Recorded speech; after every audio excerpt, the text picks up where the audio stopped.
Hey guys, Sherman614 here. I have a knife review for you guys today of the wonderful Benchmade Red Class Ambush 2, I believe, or Mini Ambush. They do make a bigger version of this, and I'll get to those all those specifications in a second. Let's get started on the handle. Benchmade calls it their glass-infused Neurel GTX or something like that. Sounds like a car. But it's basically just Zytel. It's the same stuff you're used to in the knife handles.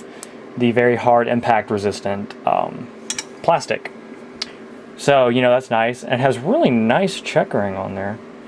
You can see that really nice fine diamond checkering. Very reminiscent of a pistol grip. So I like that. It's very cool. And it's not just, excuse me, I'm running all into the camera here. Sorry. And it's not just for gimmick, it's actually very purposeful. It actually offers a really nice grip in your hand. Along with having some mainly cosmetic jimping up here.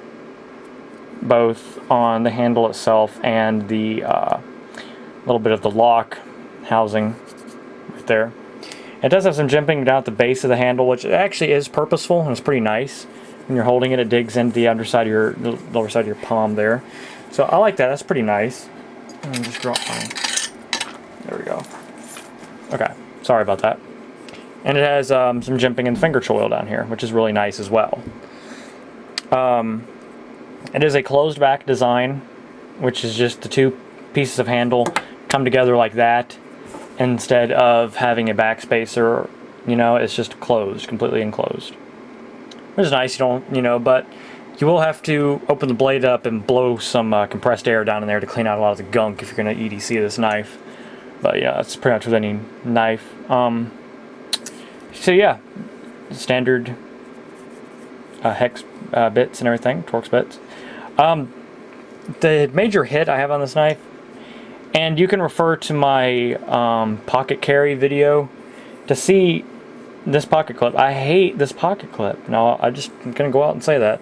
This pocket clip is way too small for this knife. Now, this knife closed is only 4 inches. But still, that pocket clip is way too small for this knife. I mean, a Kershaw Scallion is a smaller knife than this, and it has a giant pocket clip that goes down all the way almost to the pivot point. So, don't like that. It looks kind of stupid, in my opinion. You know, they could have just done a better job. And it's resting on that rough textured diamond Zytel. So, it's kind of stupid. I hate that, you know. But, it's whatever. You can't fix it. So I just wish they'd do something different with that pocket clip. And even the full size, the pocket clip I think is still the same size, so it still looks retarded. Just kind of stupid looking in my opinion, but oh well. And it also has a very, very tiny lanyard hole. It's more like a keychain hole. Couldn't get any kind of lanyard through there, especially not 550. Probably a fishing line through there. That's just so they can say they have a lanyard hole. Anyway, let's get down to this blade. Very nice clip point, high polished blade. Love it. There goes. Yeah, sorry guys. It's a very attractive blade. I love that. It's what mostly. It's like the main attraction I had to this knife was the gorgeous blade. Sorry. I'm dropping stuff all over the place, guys. Really. Like I said, it's a reinforced tip clip point blade. Made with AUS steel, AUS 8 steel, or AUS, however you want to say that.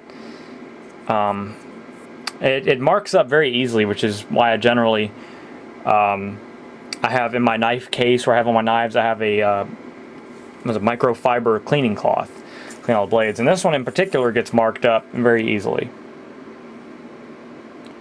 I'm trying to get some good lighting here. It's got the Benchmade logo.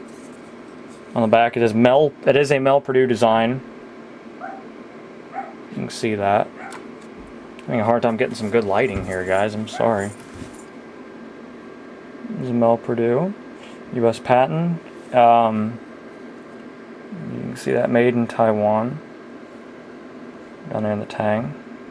Doesn't really matter. The quality control on this knife is excellent. Really nice, so it doesn't really matter where it's made to me. The blade is 3 inches long. It's perfect for EDC size in most people's opinion, especially mine. You know, you really don't need a giant blade to do your everyday cutting. You could carry a, I mean, I bet you guys could carry a Spyderco Bug with you every day, and it would probably facilitate all your EDC uses and needs. So, but you know, I think it's a really nice size. And the handle for such a small knife is really beefy, like a lot of the other Mel Purdue designs, such as the Griptilian. The Griptilian has a really big, beefy handle for guys with bigger hands. And I have slightly big hands, so this fits really well in my hand. And I would recommend this knife to anybody who has big-ish hands and wants a small, kind of a smaller EDC knife. So it kind of ranks up there with the mini Griptilian. Sorry, I'm hitting the camera again. I'm having to sit like right next to it because one of the cameras with the view, the LCD screen comes out, you know, flips open. So I'm trying to lean over and look through the, see what I'm doing here. Ambidextrous thumb studs, nicely terraced, and big thumb studs, which is nice, especially like I said on a smaller knife, because you can get the that blade deployed that fast. A lot of people see this and they're like, "Dude, is that an assisted knife?" Like, nope, just a little practice. And thanks to that thumb stud, and also thanks to Benchmade's, I forget what they call that lock design, but this is like the only knife that uses this lock for Benchmade. And it is similar to the Axis lock, but it's more similar to the arc lock that SOG uses. You can see that on the Aegis and the Trident, the Flash. So if you guys are if you guys are familiar with those kind of locking designs, then you'd be familiar with, you know, using this knife. And if you're not familiar, it basically you just pull that little looks like a little thumb stud. Just pull it back and it disengages the lock and you can pull the blade shut. Now the blade catches right here like an assisted opening knife, like a Kershaw. And then you have to push it the rest of the way and it gets to about here and it shoots back into the end of the blade. It has no ball detent whatsoever to keep the blade in the handle. It's all part of the locking design. And since I have really bad lighting right here, I really can't go into detail about the lock. But it's basically just a roller ball, kind of like you'd see in an Axis lock. But it's just like, you can kind of see it down there. It just has like a chunk cut out of it, where when you push the lock back, it rotates the that wheel over the tang of the blade where that chunk is taken out, so it allows the blade to flow freely. And then that chunk rotates back, and then you have that flat, that little rounded surface going up against the tang of the blade to hold the knife in place and to lock it. Just like I said, just like an Axis lock in terms of that. I don't know, like I know how well proven the Axis locks are. I've never tested or seen anybody test these types of locks before, so I'm not quite sure how they stand up, but I know this knife has zero blade play. It actually, over the year I've had this, it has a little bit up and down, none side to side, a little bit up and down, but I really don't think this lock would fail on you personally. But I'm also, for a knife of this price, which I forgot to mention, but you can get this knife for about $25–30. Has incredible jimping. Not much of a thumb ramp you got there, but if you dig the meat of your thumb into that, like your thumb ain't going anywhere. It's comparable to a Spyderco jimping. So very nice jimping on that blade. Love it. That's because it's spaced, you know, far away from each other. So you get that, you know, really, really good purchase, as they call it. Also some really nice jimping on the bottom of that finger choil. Really, it extends pretty far too, up to about your second finger there when you're holding it. And also some jimping down here towards the base of the handle for your pinky. So overall this knife feels great in the hand. The ergonomics are amazing. I mean, truly.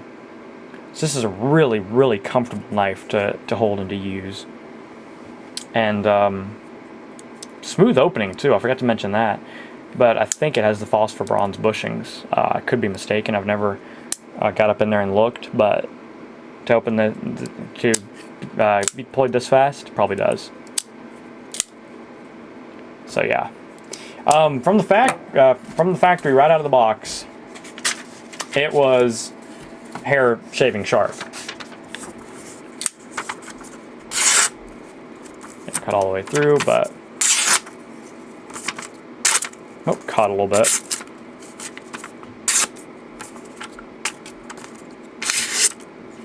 Yeah, but here again, that's that Aus 8 steel. And just because it's a red class knife, I mean, Benchmade has really put a lot of thought into this knife and a lot of great qualities. The only thing I have a hit on is that pocket clip. I really hate that pocket clip. So, honestly, that's probably the only reason why I do not carry this knife that much, because that is a very, very small pocket clip, and it'd be very easy for that knife to come out of your pocket. But great design, great blade design. You have a lot of belly there. Reinforced tip. Has a nice, very nice sharp tip on it. Comes razor sharp right out of the box. It's just, ergonomics are incredible. Great for guys with biggish hands. Great jimping. Sturdy lockup for a knife this price, that is. And like I said, Aus 8 steel. You can't beat it with a stick. I love that steel. A lot of guys love Aus 8. And by the way, I forgot to mention this when I was talking about the handle. The pocket clip is reversible from left to right hand, or for right to left-handed carry, but only for tip up. So that's nice that they offer that. So yeah, guys, this is the Benchmade Mini Ambush Red Class knife. If you have any questions, just leave me a comment. You know, just answer it as well as I can. I hope you guys, like I said, enjoyed. And if you like this, check out the full-sized ambush too. I believe it has a 3.5-inch blade. So yeah, hope you guys enjoyed. Sherman614. Peace.